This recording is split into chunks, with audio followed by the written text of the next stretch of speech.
Hello guys, can you hear me? Okay.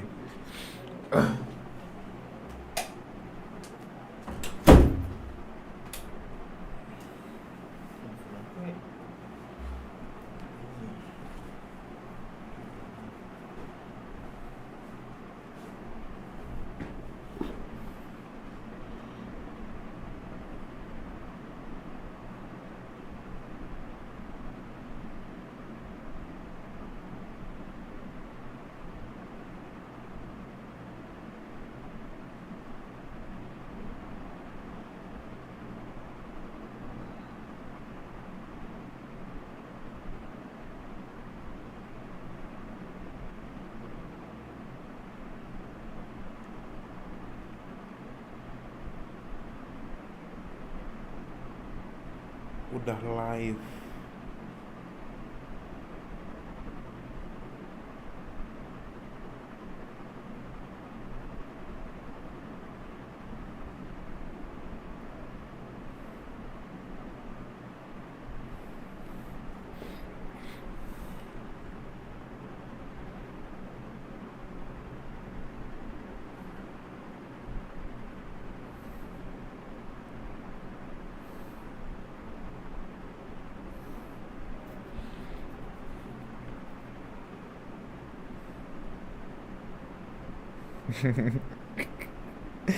Ada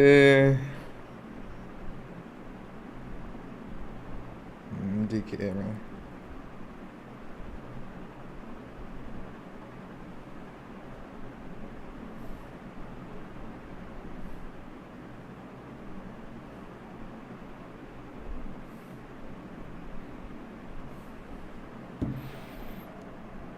Mana? Telegram.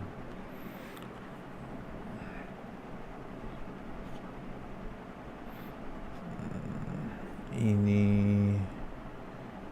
share je lah requester. Hello. Hello guys. Kalau tak dengar cakap. Kalau dengar tak? Dengar tak?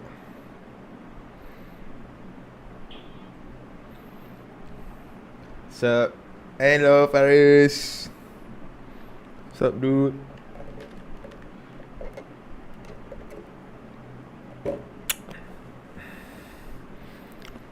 Kau tengah study part apa Faris? Yang macam susah untuk kau.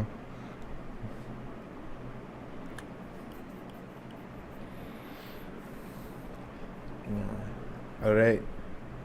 Thank you Adam. Download.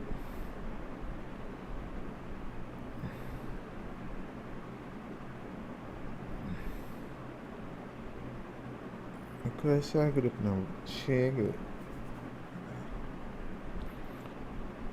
Okay, welcome to the chat everyone. So tonight kita akan belajar mechanics of material. Let's just wait for everyone to join. Sekejap. Aku rasa dah pernah hantar ke pasir ni.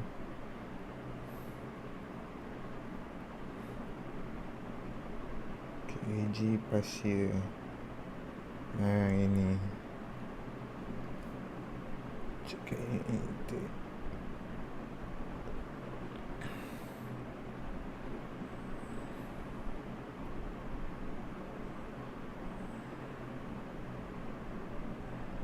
Okay, so tonight we will be itu saya.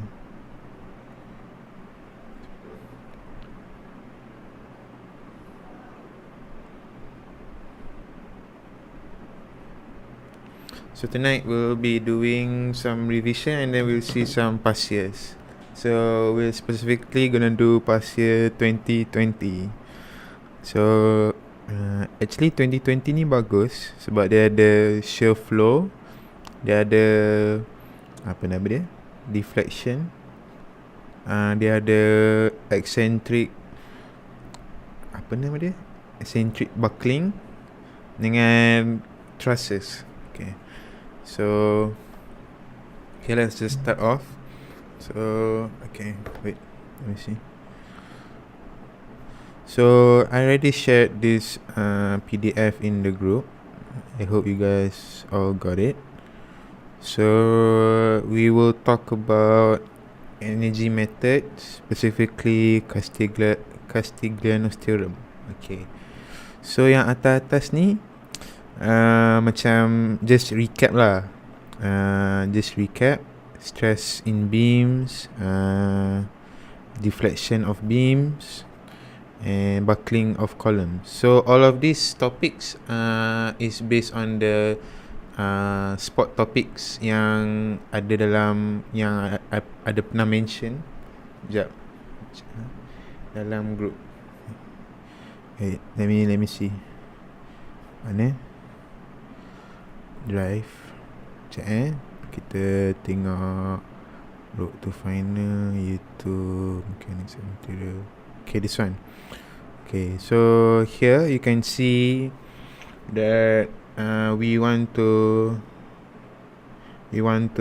focus more on the Macaulay's method, eccentric loading, secant formula, and Castigliano's theorem. Okay, so tonight we'll be recapping about that, and I will be teaching you like something that it's not in the notes. So just sharing lah basically. Okay, so Bismillahirrahmanirrahim. So shear stress in beams. If you guys have any questions, just put it in the chat box. Okay, so sharing. So we have transverse loading. Oh sorry, tulisan agak buruk sikit. So so ni boleh baca sendiri. So why do we have to find the shear stress? Is to determine the shearing force acting a horizontal section, to determine the shear flow and horizontal shear stress acting in the beam. And then sometimes this is like a formula. This formula is just a side note, because I always forget how to find neutral axis. Neutral axis, y bar equals to summation of y bar times the area over summation of area. Okay, so this is the moment of inertia, BH cubic over 12. Okay, so prismatic beam means the straight beams with uniform cross-section area. Okay, that is what prismatic beam means. Okay, so there are two equilibrium conditions in the shear stress. The internal shearing force, V equals to P, and internal moment, M equals to P times X. Okay, so this is the equation for shear flow. Betul, shear flow. So H equals to VQ times X over I. So this is the derivation of the formula, you guys can see. And over here I already put the naming. So A is area, Y bar is distance between centroid, V is P, X is longitudinal length, and Q is A times Y bar. Okay, so all this is the shear flow, that was shear stress. So Q equals to H over X, VQ over I. Okay, so we go to the first example, second example, third example. Oh, banyak example. Okay, tak apa. Example ni sekejap. Okay, let's go through the first example. Okay, so the question gives us X equals to 25 equals to 0.025. V is 500 Newton. We want to find the shear stress in the nail. Shear stress in the nail. So H equals to VQ times X over I. V equals to A dot Y bar times X over I. Okay, so what do we need to do first? First, we need to locate the neutral axis of the beam and find the moment of inertia. That is the first step. Okay, locate the neutral axis and also moment of inertia. Okay, tulisan agak buruk tapi tak apa. So for I-beam, usually it's better to use this formula lah. This formula is to find the moment of inertia, where imagine there is one big box minus two smaller boxes. If normally you would find the moment of inertia of one box, two box and three box, macam tu kan. But this one is a bit simpler because you don't have to apply the parallel axis theorem. This one you need to apply the parallel axis theorem.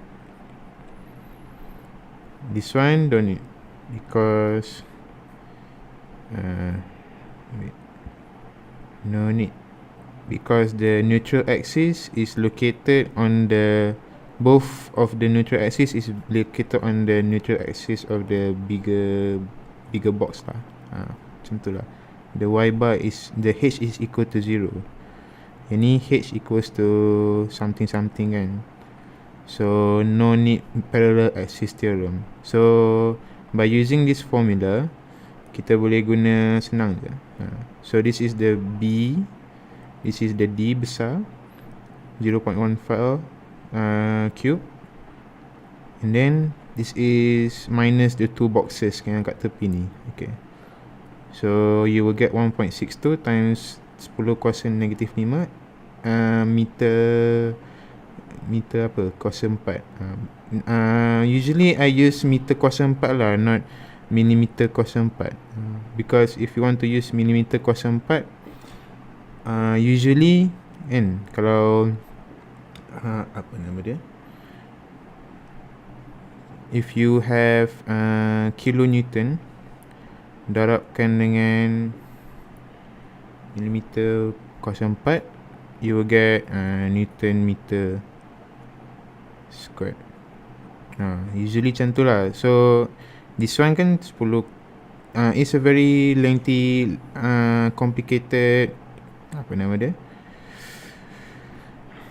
guna ni je lah, M4 ni lah, jangan guna millimeter 4 ni. Tu je. Aku confuse kalau guna millimeter 4 ni. Tu je lah. Okay, sorry.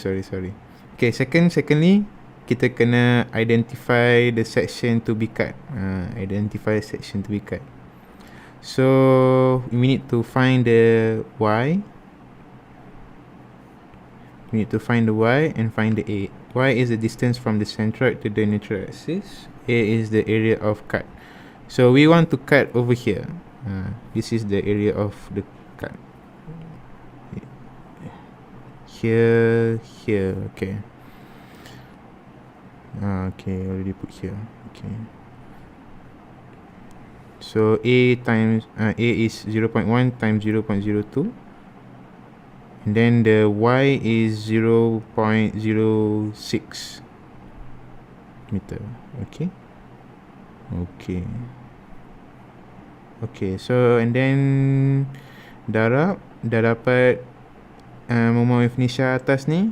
Y bar dah ada, A dah ada. A is the area yang kita cut, X is the length, which is from nail to nail, which is 0.25. Okay, then you will get H equals to 92.5926. Okay, so atas ni okay sikit lah, boleh lah. Okay, kita go to deflection of beams. Kalau ada yang nak tanya, boleh cakap dalam chat box which example you guys want to ask, because this is like the basic, because this one got shear flow. This one is shear flow. Others ni macam tak ada sangat sebenarnya. Ni pun tak ada sangat. Ni lah ada juga. Ni senang je macam tadi juga. Cuma what we want to know is the H is divided by 2, because there are two nails, one over here and one over here. This one only have one nail. So the H don't need to be divided by 2. So this one divided by 2. Okay. So we go to deflection of beams using Macaulay's method. So what is Macaulay's method? Macaulay's method is actually a singularity function. So it is used to describe the use of singularity function for deflection calculation. Okay, so Macaulay's method ni dia macam it's like a switch. Okay, if x is bigger or equals to a, the bracket is activated. If x is smaller than a, the bracket is deactivated. Okay, so this is the list of singularity functions that we used to have. Is yx dy over dx, d2y over dx squared, d3y over dx cubed, and also this one. So each of the derivatives ada dia punya corresponding function, which is this one. The first one is the displacement or displacement shape or elastic curve. When you apply a load, it will look like that.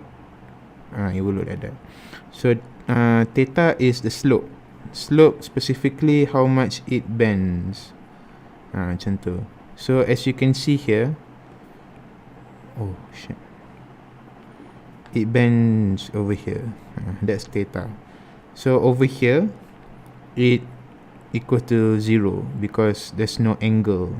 This one has angle, this one also has angle. Macam tu lah. So that is what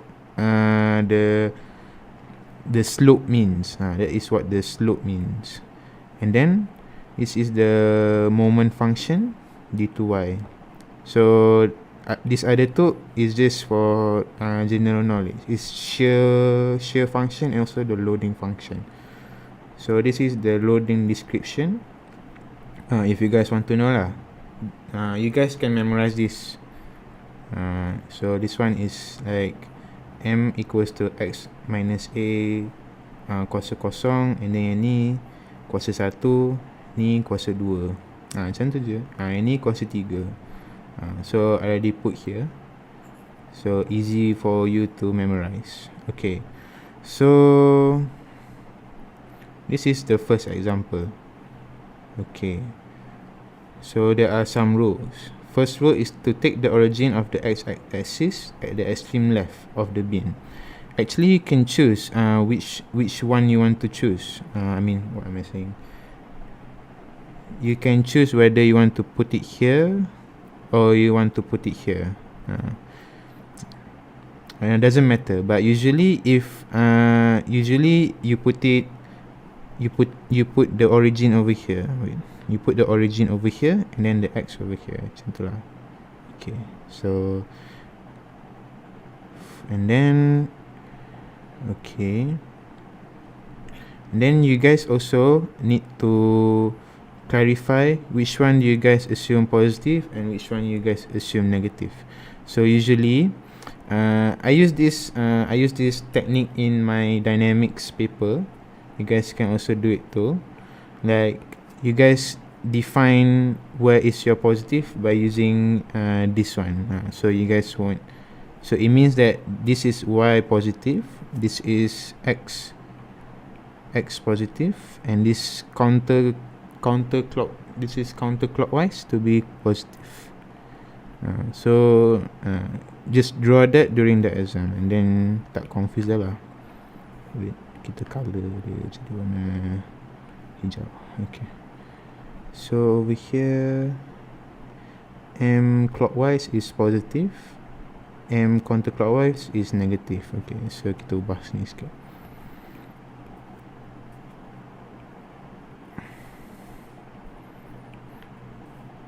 Color. Okay. Okay, so if you guys draw this, senang sikit nak ingat lah. Put it at the top of the paper. Okay, so draw the free body diagram. This is just the working. Find the reaction using the equilibrium. You will get RD and RA. Okay,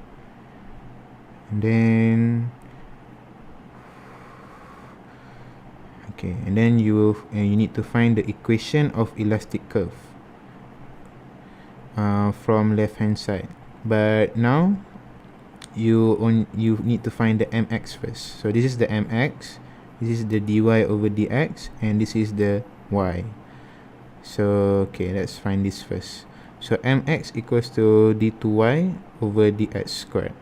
Then from this diagram, you guys just darab je. So 60 times x minus, why do we minus? Because we assume for the clockwise to be positive and counter clockwise to be negative. Macam tu. So we need to be consistent with this this one here. Okay, so we just put it there. Okay, we just put it here, and then we integrate one by one. Don't keep the x in the brackets. Okay, and then you will get this is the slope equation. Don't forget to tambah constant C1. Okay, aku baru nak baca komen. Dia kata, for Mukole, what if there is force at the right end, do we need to include in the moment equation? Boleh terangkan tak about how to apply boundary condition? Still confused.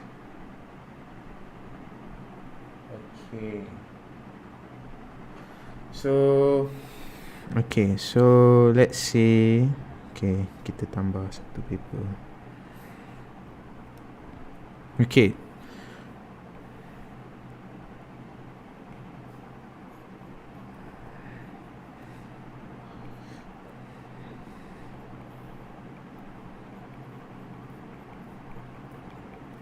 Okay, so I think this is what Arif said. What if there is a force at the right end? Do we need to include in the moment equation? Okay. So this is what you mean, right? Okay.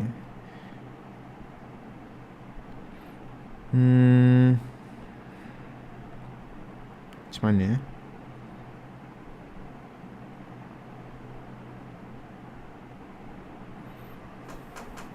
Kenapa kita tak include? Okay, jap. Okay, come back later. Kita habiskan ni dulu. Okay, jap Okay, so deflection y is just integrating this again, and you will get another constant value. Okay, so from that constant value, we need to find the C1. Oh shit. C1, C2 using boundary conditions. So boundary conditions, kalau aku tertukar moment, korang akan sama. Tak, dia takkan ubah. Okay, so kalau korang assume, okay, kalau korang define counterclockwise as positive, boleh je.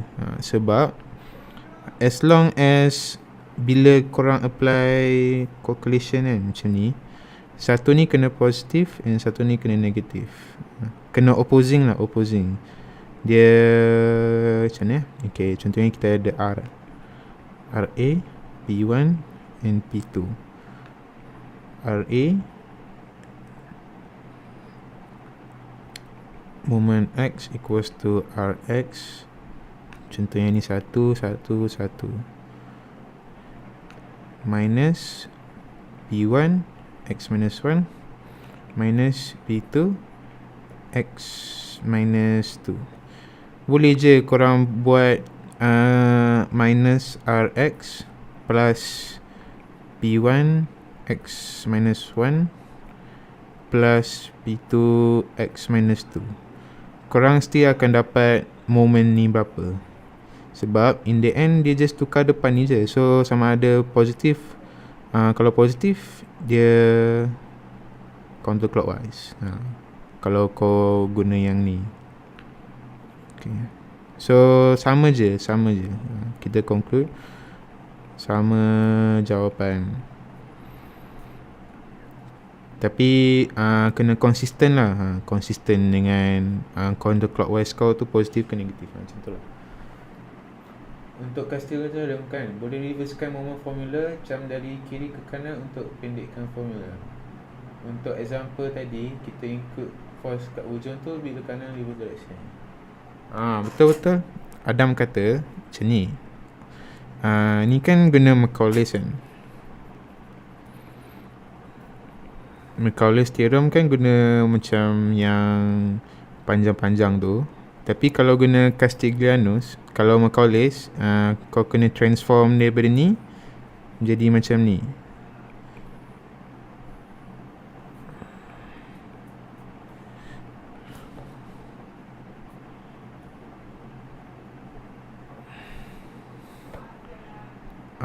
Betul tak? Dia kena, sebab ni kita assume ni 0, ni X. Dia kena sekali je. Sekali satu direction saja. Tapi kalau Castiglianos, dia punya unik dia sebab dia guna integration 0 to L over, contoh 0 to B dengan moment over 2EI moment squared dx.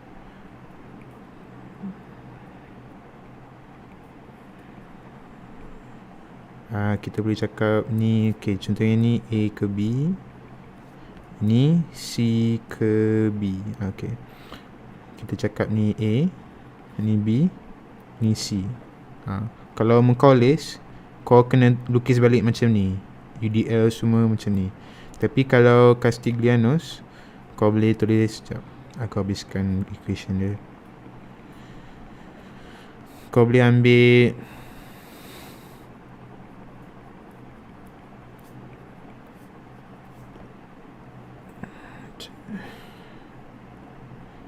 ni A, ni B, ni C. Kalau kat sini, kalau kau guna Castiglianos, kau boleh assume ni origin, ni X over X. Kat sini kau boleh assume sini origin, sini X over X. Macam tu lah. So kau akan dapat untuk M A kepada B, kau boleh cakap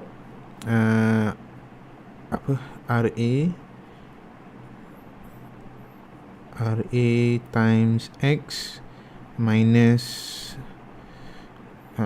ini number dia macam 3 kilonewton per meter. W lah, W equals to 2 kan. So W X squared over 2. Usually kalau uniform load, dia akan jadi macam tu.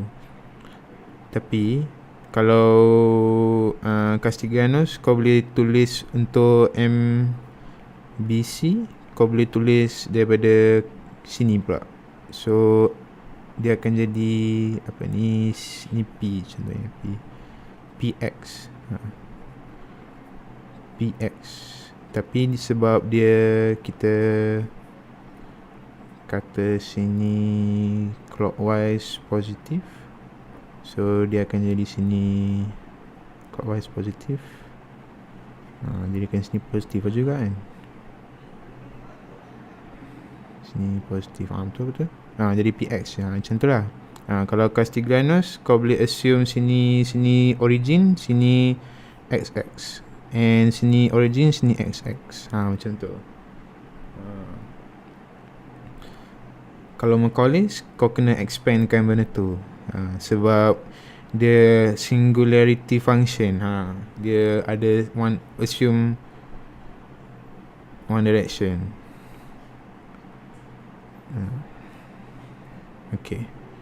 Sebab dia guna principle X lebih besar daripada A ke tak.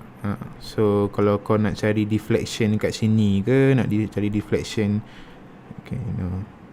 contohnya kau nak cari deflection dekat X here ataupun X sini ke, kau boleh terus plug in dalam Macaulay's ni. Tapi untuk Castiglianos, usually dia suruh cari dia suruh cari deflection dekat load tu, load P. Deflection on load. Usually Castiglianos macam tu, deflection on load. Tapi Macaulay lain. Macaulay kau boleh masukkan X ni berapa, and kau boleh cari dia punya deflection ni berapa. Macam tu lah. That's the difference between Macaulay and Castiglianos lah. Okay, so tahu lah menjawab soalan ke tak? Kena hafal ke Macaulay moment function tu, ke dia orang provide yang ni yang ni semua derivation je. Boleh cari sendiri, tapi senang hafal macam ni lah sebenarnya. Okay. Yang W ni tak payah apa-apa pun, sebab kita tak belajar loading function ni. Ini just aku salin daripada internet. Okay. So yang penting just yang M ni je. M. Macam tu. Okay, so baca soalan lagi. Sekejap mana ni? Okay, boundary condition. Okay. So boundary condition, when x equals to 0 and x equals to 6, y equals to 0. Why y equal to 0? Because okay, ini kita tambah lagi satu lah ke bawah ni. Bila kita ada bridge, yang sini tak boleh gerak. No movement up or down. Ni pun sama. So kita assume yang y dia equal to 0, tapi theta dia ada function, m dia pun ada function. And then kalau dia bagi max deflection max deflection maksudnya y dia equals to y max, theta equal to 0, m equals to M equal to 0 ke? I'm not sure. Tapi usually dia akan bagi macam tu lah. So ni je korang kena hafal, max deflection dengan ini nama dia boundary condition. Okay, so sambung tadi. So boundary condition, y equal to 0 sini semua. Sini and then masukkan tadi 0 dengan 6 equal to 0. Kau akan dapat C2 equals to C1 ke C2 yang equal to 0 ni? C2 equal to 0. Okay, plus C2. Sekejap Y0 0 C2 equal 0. Okay, ni betul. Ni silap kot, C1.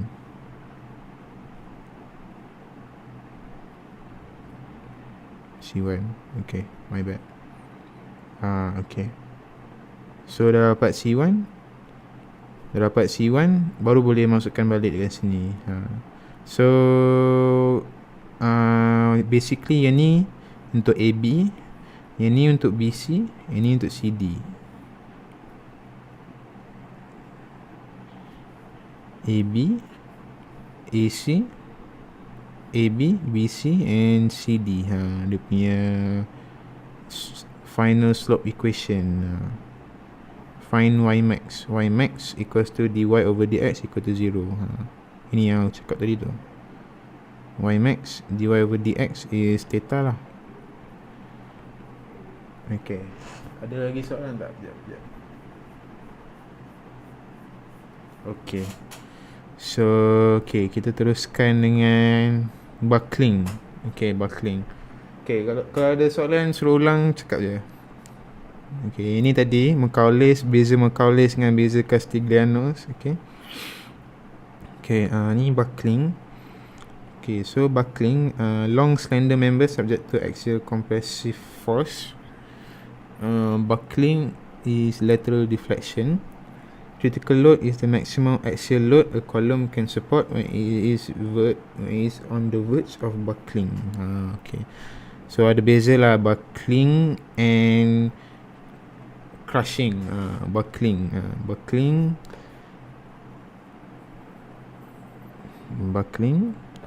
and crushing. Dia patah. Okay.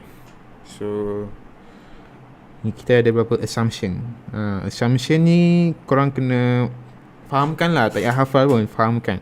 So the first assumption is the ideal column is perfectly straight before loading. Okay. Second, column made of homogeneous material. Third, load applied through the centroid. So sometimes the column is not straight, and sometimes it is not ideal lah. It is the load applied is not to the centroid. That is where we go to the eccentric loading. Eccentric loading is a slightly offset loading from the centroid. Okay. So the next assumption is the material behaves in a linear elastic manner. Column buckles or bends in a single plane.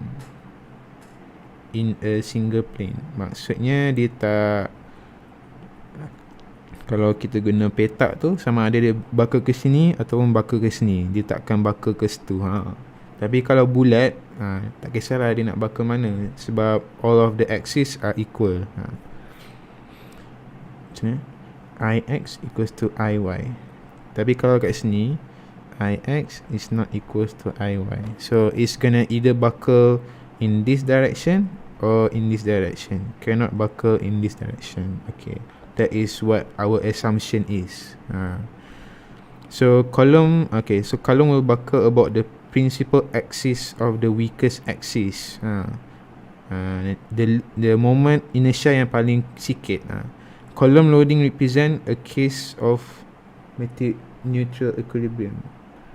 Okay, ni tak faham sangat, tak tahu kenapa lukis. Tak apa, kita teruskan.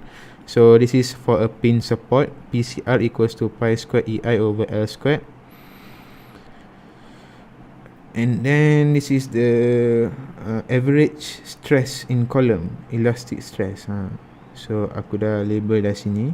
So the R is smallest radius of gyration. How do you find the radius of gyration? You use this. Okay. This one play a big role in eccentric loading. Let me put that. Important for eccentric. Okay. So effective length. Effective length ni kena hafal lah. Tapi kadang-kadang ni bagi tahu lah, kena hafal lah. K equals to 1, K equals to 0.5, 0.7. Okay. So this is what we call the Euler's formula. Okay. So the effective slenderness ratio is a non-dimensional parameter. Saja tulis tu. Okay. So okay, this example is okay. So this example dia ada letak bracing kat tengah ni. So bracing ni dia main peranan sebab buckling behavior will be different about X and Y axis due to the bracing. Bracing is like supporting the column so that it does not move side to side. Okay, side to side. Okay, this is how I imagine lah. If you have a column, okay, if you have one column here,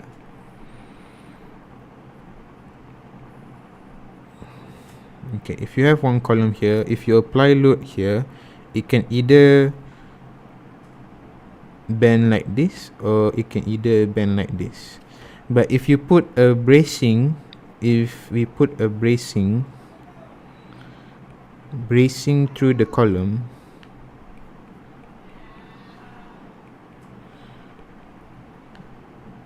position, wait,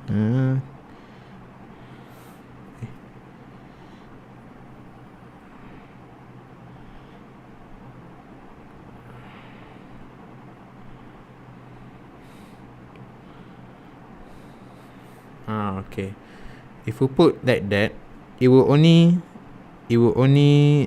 buckle like this, because this both ends of the brace here cannot move.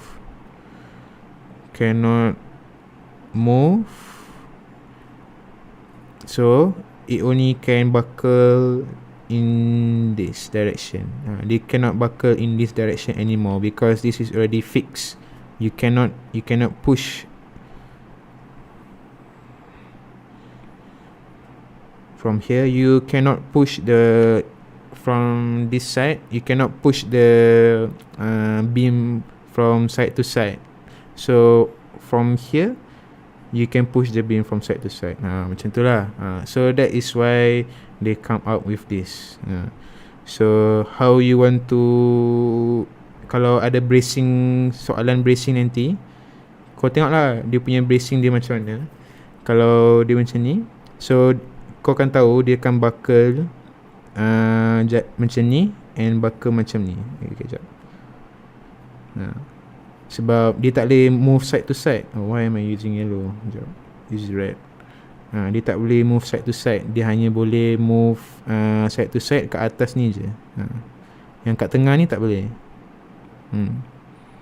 In comparison with this, dia boleh move side to side. Over here. Yang ni tak boleh. Macam tu lah. Okay, so that is bracing lah. So bracing ni kena cari, ada soalan lagi? Okay, tak ada. So for X, about X to X and about YY. Okay, so over here kita cari effective length dia. This is supposed to be 8 meters, and then this is supposed to be half of that. Okay, so over here you got 4 meters and Y is 2.8 meters. Okay, and then just plug in je lah. Nothing much lah actually. So okay, aku nak cerita pasal eccentric loading ni. Eccentric loading ni penting sebab dia ada secant formula.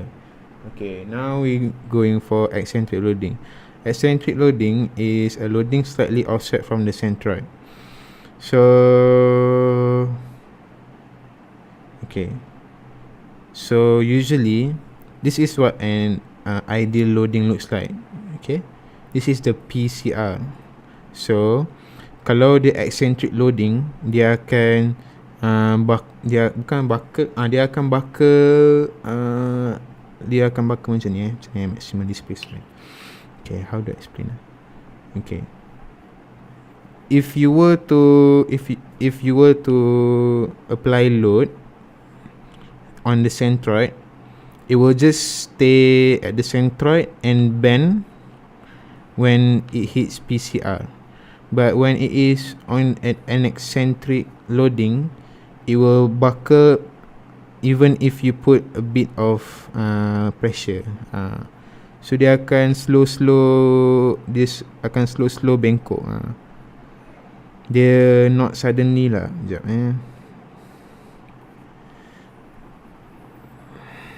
So we can put conclusion here. Centric loading will suddenly buckle.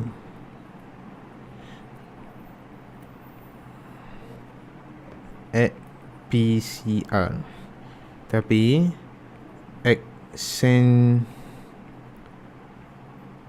eccentric loading will gradually bend. That's the difference. That's the physical difference between eccentric loading and eccentric loading and loading vessel.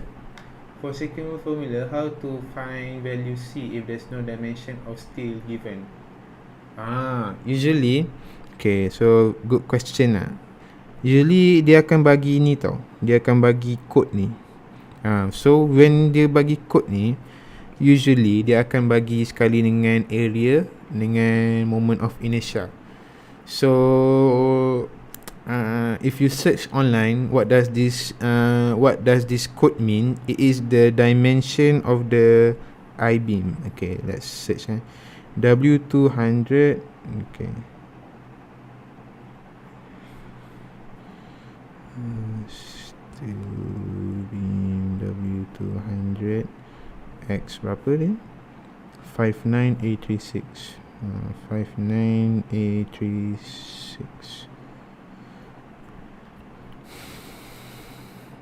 Okay, so usually that is the like dimension of the I-beam lah. So if you were to know lah, dia akan bagi satu usually lah dia akan no lah.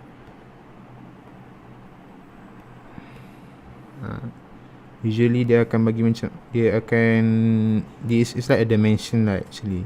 So you boleh cari you punya moment of inertia dengan dimension dia. Tapi dia akan bagilah given. It will be given. Kalau lecture note je dia tak bagi. Sebab korang masih tanya sebab lecture note tak bagi kan. Lecture note memang tak bagi. Tapi kalau dalam paper dia bagi macam ni. Dia bagi ke?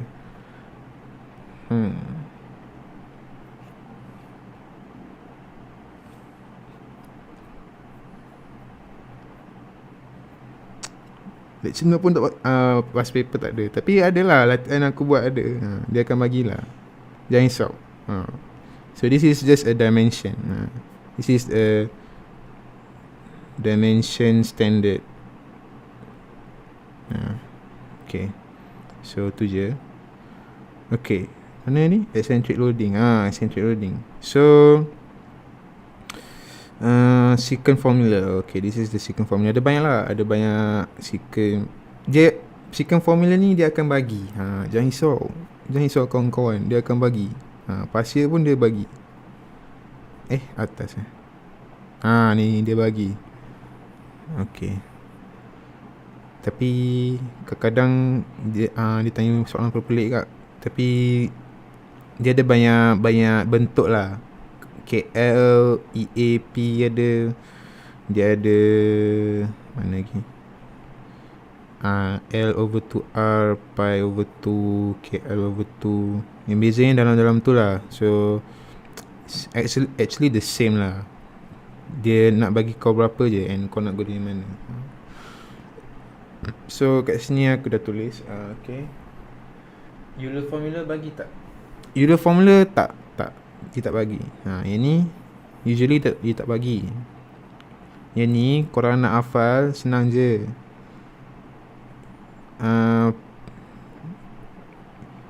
E selalunya GP Pascal kan. I selalunya meter per 4 kan. So PCR selalunya dalam Newton meter square.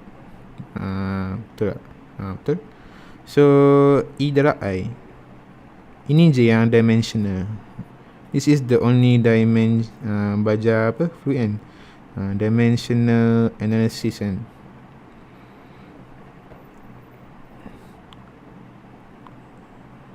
Negatif. Okay. Newton meter square. Betul. Pi ni tak ada dimension. Ni pun tak ada dimension. So PCR dia punya unit dia Newton meter square. Betul tak?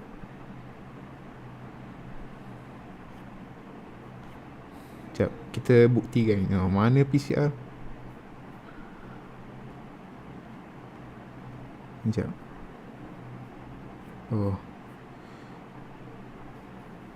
Okay. Okay. Kilonewton. Maaf.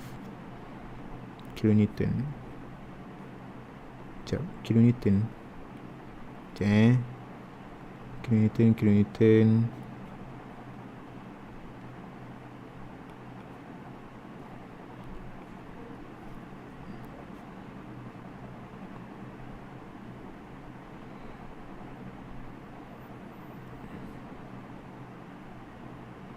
Yelah bawah ni bukan dimension. Bawah ni M kuasa 2. Sebab ada kuasa 2 tu. L tu kuasa 2. Okay. Maafin. Effective fixture. L ni M kuasa 2. effective slenderness ratio. Ini bukan non-dimensional, ini dimensional. Tukar M squared. So M squared, tu korang ingat PA darab M kuasa 4 over M kuasa 2. Korang akan dapat Newton, something like that lah. Macam tu. This is where maximum compression occurs. Macam mana explain dekat sini kita punya C